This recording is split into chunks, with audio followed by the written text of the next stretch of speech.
Imagine making $1 billion in a single day, not by founding a company, not by inventing something, simply by betting that an entire country's currency is going to collapse. On September 16, 1992, a day the British will forever remember as Black Wednesday, a man sat in his New York office watching the Bank of England burn through billions of dollars just to stop him. $1 billion. One day. A single bet. His name is George Soros, and this is the trade of the century. To understand how George Soros broke the Bank of England, you first need to understand the boy who had absolutely nothing. George Soros, then known as Georgi Schwartz, was born into a Jewish family in 1930. When the Nazis occupied Hungary in 1944, Soros was only 14 years old. His father, Tivadar, forged Christian identities to save his family and other Jews from the death camps. To survive, Soros had to hide his true identity. Years later, Soros would describe those days. It was the most important experience of my life. There I learned to take risks, to anticipate danger, and how to survive when the rules broke down. This survival instinct would later become his greatest weapon on Wall Street. The war ended, but this time Hungary fell under the Soviet yoke. Communism was at the doorstep. For Soros, this meant a new threat. In 1947, at just 17 years old, he said goodbye to his family and left Budapest. He went to London. To make a living in London, he washed dishes, waited tables, and worked in coal yards. At the same time, he managed to get accepted into the London School of Economics. And there he met a man, Karl Popper.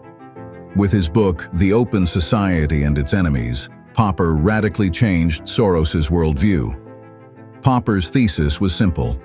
No one can claim to know the absolute truth. All knowledge is provisional, fallible, and open to revision. Soros didn't just take this as a philosophical concept. He applied it to the markets. Markets are always wrong, he would say years later. If everyone believes in something false, that fallacy can create reality for a while. But eventually, the truth prevails. This way of thinking, the idea that markets are not perfect and the crowd can be wrong, became the foundation of his entire investment philosophy. And this philosophy was going to make him very, very rich. In 1956, Soros set foot in New York with $5,000 in his pocket. When he arrived on Wall Street, he wasn't like the other traders. He didn't just look at the numbers. He analyzed the psychology of the crowd, the lies of politicians, and the blind spots of the markets. He started making a name for himself through arbitrage trading on European stocks. In 1969, he founded his own fund, initially named the Double Eagle Fund. Then the name changed, the Quantum Fund. This name wasn't a coincidence. It was inspired by quantum physics, the uncertainty principle where the observer influences the event. According to Soros, markets were exactly like this. Observers influence the market, and the market influences the observers. A continuous, circular illusion. He called this reflexivity, and with this theory, he made money, a lot of money. Throughout the 1970s and 1980s, the Quantum Fund delivered an average return of over 30% per year. To put that in perspective, Wall Street's top funds were doing 15%. Soros was doubling that every single year. By 1992, the money managed by the Quantum Fund had reached $7 billion. And Soros was beginning to see the greatest opportunity of his life. To understand this opportunity Soros saw, we have to look at Europe in the early 1990s. In 1992, Europe was in the middle of a massive integration project. The Maastricht Treaty had been signed. Countries were preparing to transition to a single currency, the euro. There was a mechanism for this transition process, ERM, the exchange rate mechanism. The ERM dictated that each country's currency would be pegged within a specific band. The British pound would be kept within a certain exchange rate range against the German mark. If it went too high, Britain would cut interest rates. If it dropped too low, they would raise them. Sounds perfectly logical, right? But there was a problem. Britain entered this system in 1990, and at that time, interest rates in Germany were incredibly high to finance the massive cost of reuniting with East Germany. These high German interest rates were keeping the mark strong.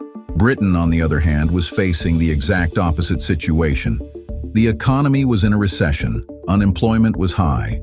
Britain urgently needed to lower its interest rates, but the ERM wouldn't allow it.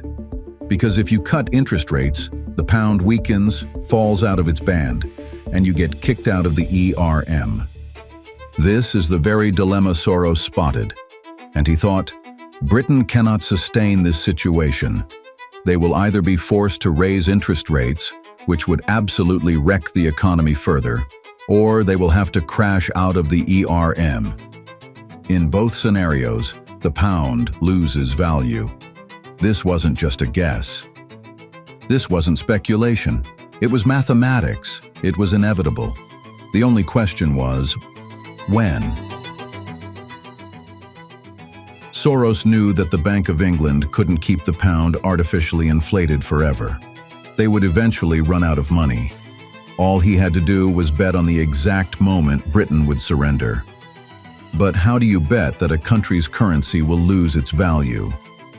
The answer, short selling. Let's break it down very simply. You go to a bank and borrow £1 billion.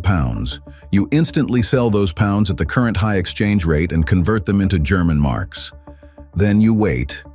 If your prediction is correct and the pound collapses against the mark, you use your marks to buy back that £1 billion at a drastically lower price. You pay off your debt, and that massive difference in the middle? That's your profit. In August 1992, Soros and his team launched a colossal operation. Soros gave his strategist, Druckenmiller, the order that went down in history. Don't just take a small position. Since we're right, go for the jugular. Soros borrowed billions of pounds from giant banks and converted all of it into marks. In total, he built a massive $10 billion short position against the British pound. Moreover, Soros wasn't alone. Other hedge funds had started to notice. A lot of big money was piling up in the exact same direction. The Bank of England's reserves at the time, roughly $44 billion. As Soros dumped pounds onto the market, the currency came under even more pressure to plummet. The Bank of England panicked. The bank was desperately spending foreign currency from its own reserves to buy back the pounds Soros was selling, just to protect its value. On one side stood a ruthless investor armed with $10 billion in ammunition. On the other side was an entire empire fighting to save its pride. The war had begun. On the morning of September 16, 1992, as the sun rose over London, all hell was breaking loose in the financial markets. The minute the market opened, Soros and other speculators around the world started selling off all their pounds. To defend the currency, the Bank of England bought £1 billion in the morning hours. But it was in vain. The wave was just too massive. In pure desperation, Prime Minister John Major and Chancellor of the Exchequer Norman Lamont made an emergency move. To make the pound more attractive, they suddenly hiked interest rates from 10% to 12%. On any normal day, a move like this would send a currency rocketing. But Soros knew this was the thrashing of a drowning man. They kept selling. The markets didn't even blink at the interest rate hike. The British government seemed to have completely lost its mind. They raised interest rates for a second time on the very same day, pushing them to 15%. Pushing interest rates from 10% to 15% in a single day creates a massive earthquake within an economy. Millions of homeowners suddenly faced the prospect of much higher mortgage payments. Yet, the bleeding in the market simply wouldn't stop. Just to defend the pound's value that day, The central bank had burned through an astonishing $27 billion in foreign reserves, but Soros's money proved stronger than the Bank of England's reserves. In the evening, Chancellor Norman Lamont stepped in front of the cameras. In the meantime, the government has decided that Britain's best interests would be best served by suspending our membership of the exchange rate mechanism with immediate effect. This was them waving the white flag. Britain had been defeated. The very second they abandoned the system, the pound went into freefall. Within days, the pound lost 15% of its value against the German mark and plummeted 25% against the US dollar. When the pound cratered, George Soros bought back the pounds he had shorted, scooping them up from the market for practically peanuts. He paid off his debt and walked away from the table. His net profit for that day was exactly $1 billion, and that was in 1992 money.